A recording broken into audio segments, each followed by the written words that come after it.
Hello students, today we are continuing our topic determinant and its exercise 4.3. इसकी exercise 4.3 को पूरी करने से पहले मुझे आपको डिटर्मिनेंट की कुछ प्रॉपर्टीज बतानी है जिनकी हेल्प से आज आपको एक्सरसाइज को कर पाएंगे। ठीक है, आज हम इन्हीं प्रॉपर्टीज पर डिस्कशन करेंगे और नेक्स्ट वीडियो से वो एक्सरसाइज स्टार्ट करेंगे। तो डिटर्मिनेंट की काफी सारी प्रॉपर्टीज हैं, लेकिन हमें उन्हें कैसे सॉल्व करना है। डिटर्मिनेंट की काफी सारी प्रॉपर्टीज में से मैं आपको कुछ प्रॉपर्टीज बताऊंगा जो आपके लिए इजी टू अंडरस्टैंड है और उनकी हेल्प से आप सॉल्व कर सकते हैं। ओके, मान लीजिए हमारे पास एक मैट्रिक्स है A equals to A1, A2, A3, B1, B2, B3, C1, C2, C3। अगर हमें इसकी डिटर्मिनेंट वैल्यू निकालनी है तो डिटर्मिनेंट का साइन बन जाएगा। अब मुझे इसकी डिटर्मिनेंट वैल्यू निकालनी है।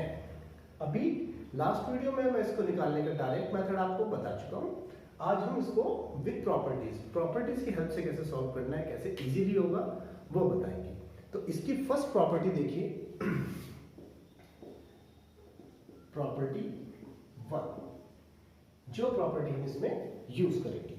फर्स्ट प्रॉपर्टी है the value of a determinant remains unchanged if its rows and columns are interchanged। अगर हमारे पास कोई भी डिटर्मिनेंट दिया हुआ है और मैं इसके रोज और कॉलम्स की पोजीशन को इंटरचेंज कर देता हूं, जैसे आपको मैट्रिक्स में ट्रांसपोज करना बताया था, जैसे यहाँ पर ये मैट्रिक्स है, सपोज कीजिए मैं इसकी रॉज और कॉलम्स की पोजीशन को इंटरचेंज कर देता हूँ। रॉज और कॉलम्स की पोजीशन को इंटरचेंज कर दूंगा तो हमारे पास जो पोजीशन आएगी, फर्स्ट रॉ फर्स्ट कॉलम बन जाएगा, सेकंड रॉ सेकंड कॉलम बन जाएगा और थर्ड रॉ थर्ड कॉलम बन जाएगा। अगर मैं रॉज और कॉलम्स की पोजीशन को इंटरचेंज कर देता हूं तो भी हमारे डिटर्मिनेंट की वैल्यू में कोई फर्क नहीं आएगा। इसको सॉल्व कर भी वही आंसर आएगा, इसको सॉल्व कर भी वही आंसर आएगा। तो ये थी property first, the value of a determinant remains unchanged if its rows and columns are interchanged. Okay, अब फर्स्ट के बाद हम सेकंड प्रॉपर्टी की तरफ जाते हैं, प्रॉपर्टी 2। प्रॉपर्टी सेकंड प्रॉपर्टी हमें क्या कह रही है, if two rows and columns are interchanged, if two rose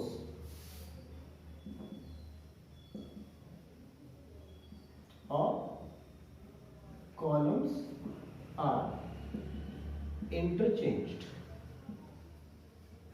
then कोई भी दो रो या कोई भी दो कॉलम अगर हम इंटरचेंज करते हैं, then the value of determinant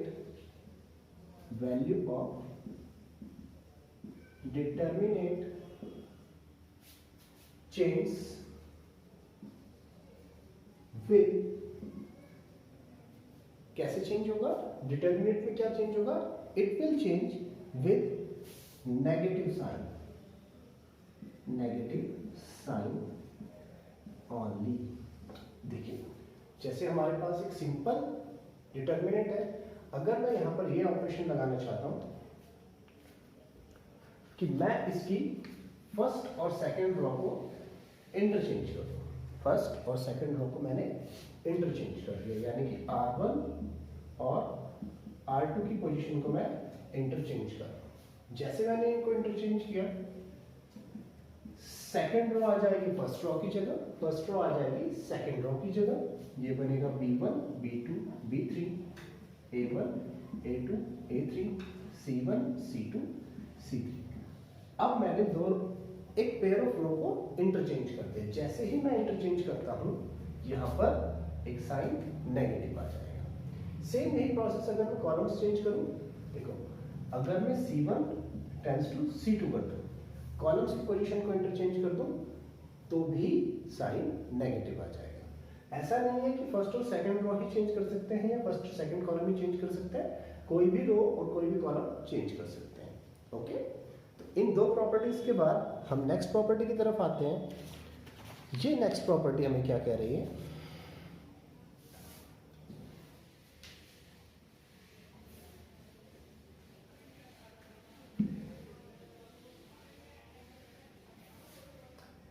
ये प्रॉपर्टी हमें कहती है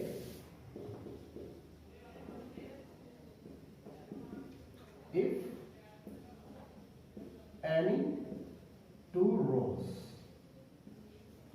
or any two columns, if any two rows or any two columns of a determinant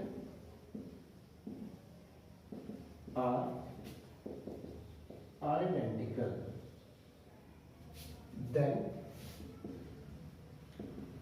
the value of determinant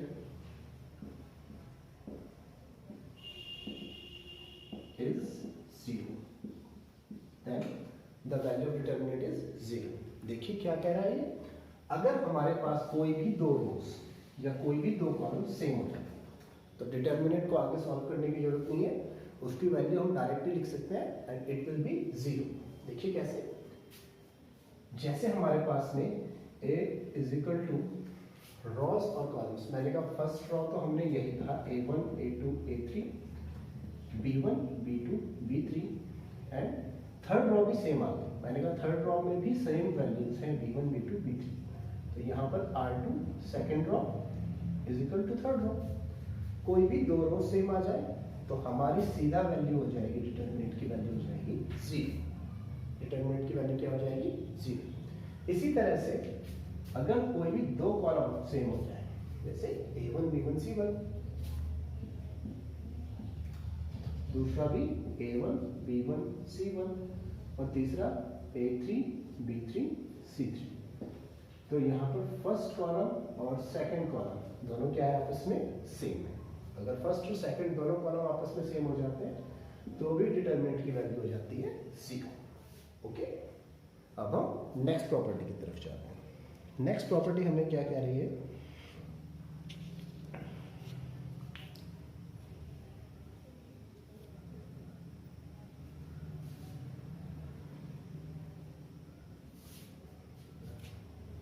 if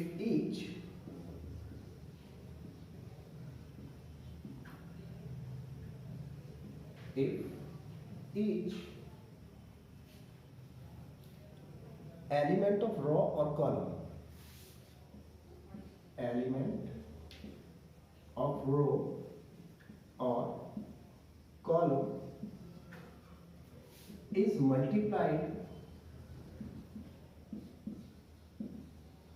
by a constant,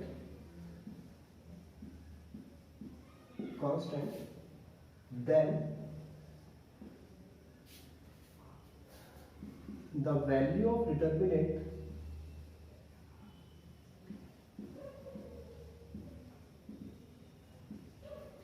is also multiplied by the constant. देखिए ये मैं क्या कह रहा है, जैसे हमारे पास एक डिटर्मिनेंट है, अब इस डिटर्मिनेंट की वैल्यू, हमारे पास एक डिटर्मिनेंट है, अगर मैं डिटर्मिनेंट की वैल्यू निकालना चाहूँ तो वो मोल्डर से निकलेगी. बट अगर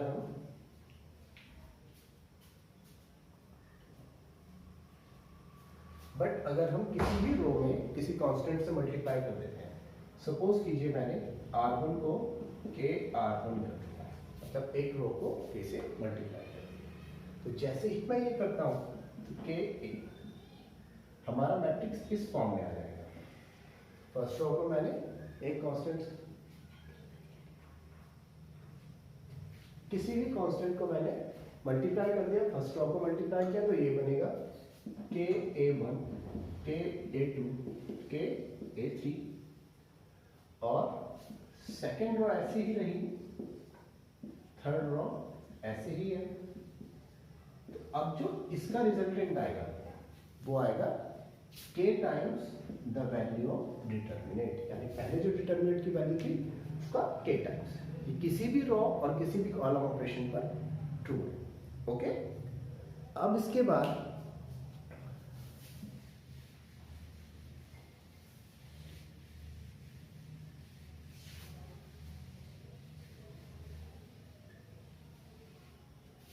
हम नेक्स्ट प्रॉपर्टी की तरफ जाते हैं। नेक्स्ट प्रॉपर्टी है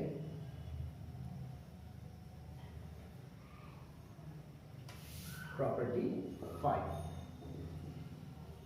प्रॉपर्टी 5 हमें क्या कह रही है, यहां पर ध्यान दीजिएगा। If each element of a row और column, if each element of a row or column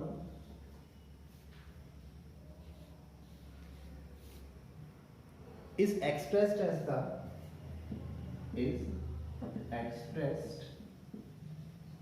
the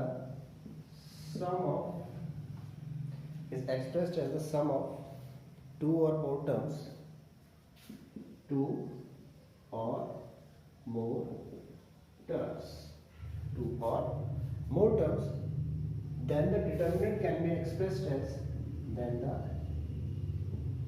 determinant can be expressed as the sum of two or more determinants, two or more determinants। देखिए ये क्या कहना चाह रहा है, ये कहना चाह रहा है कि अगर हमारे पास कोई भी रो है या कॉलम है, सपोज कीजिए हमारे पास एक कॉलम है और इस कॉलम के जो फर्स्ट एलिमेंट है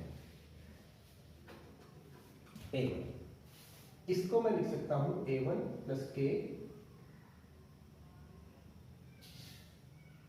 अल्फा, या फर्स्ट एलिमेंट जो है A1, इसको मैंने ये लिख दिया A प्लस अल्फा, मतलब इसको दो नंबर से तोड़ दिया। A2 को मैंने लिख दिया B प्लस अल्फा, या B प्लस बीटा कर देते हैं, और इसको मैंने लिख दिया C प्लस गामा। हमने फर्स्ट कॉलम को दो पार्ट्स में ब्रेक कर दिया। अब मैं इस मैट्रिक्स को इस फॉर्म में लिख सकता हूं, A B C, A2 B2 C2,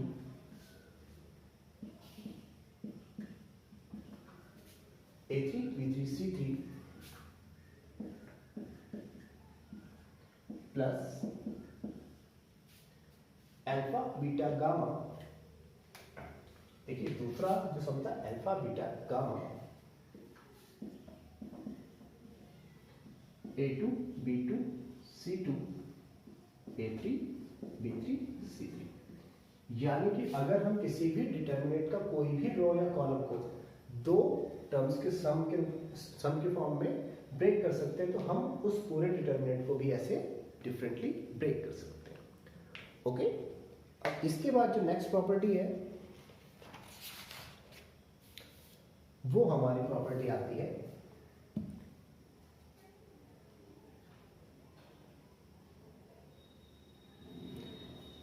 if, ये प्रॉपर्टी थोड़ा सा ध्यान से देखिएगा, if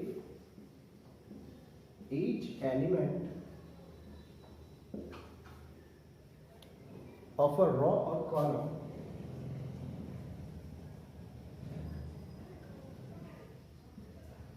of a determinant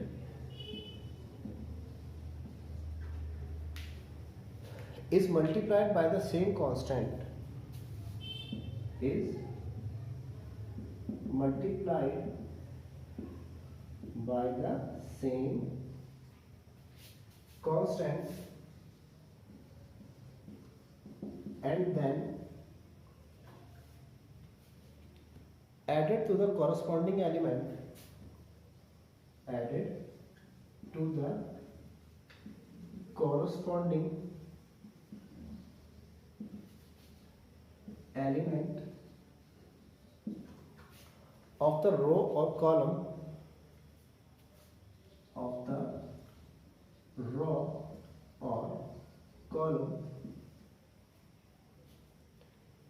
then the value of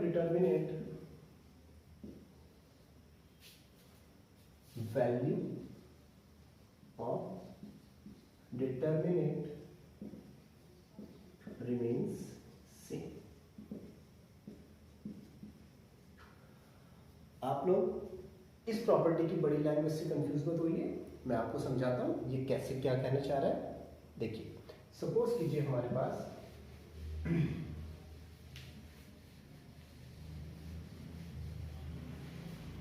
एक डिटर्मिनेंट है A1 B1 C1 A2 B2 C2 A3 B3 और C3। अब मैं इस डिटर्मिनेंट में एक ऑपरेशन लगाता हूं। मैं क्या करता हूं कि C2 यानी सेकंड रो को K से मल्टीप्लाई कर देता हूं, सेकंड कॉलम को K से मल्टीप्लाई कर देता हूं और फिर उसको फर्स्ट रो में ऐड कर देता हूं। मैंने क्या किया, सेकंड रो को पहले K से मल्टीप्लाई किया और उसको फिर फर्स्ट कॉलम में मल्टीप्लाई कर दिया। सॉरी, मैंने क्या किया, सेकंड कॉलम को K से मल्टीप्लाई किया और फिर उसको मैंने सेकंड कॉलम को K से मल्टीप्लाई किया और फिर उसको फर्स्ट कॉलम में ऐड कर दिया।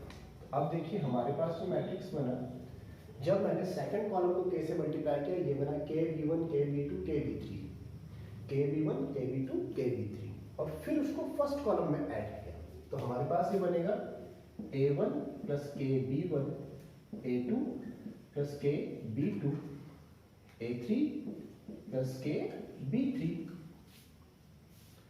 सेकंड कॉलम से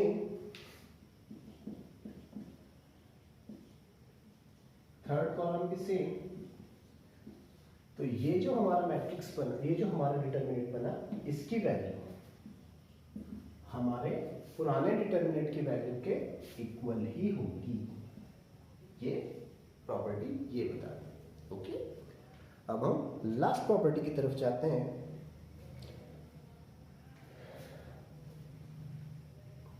लास्ट प्रॉपर्टी हमें ये बता रही है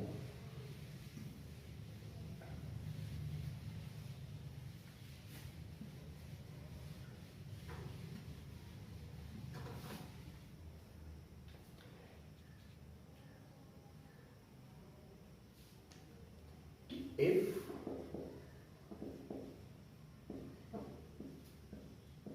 each element of a row or column is 0, किसी भी रो का या कॉलम का हर एक एलिमेंट 0 हो जाए, then the value of determinant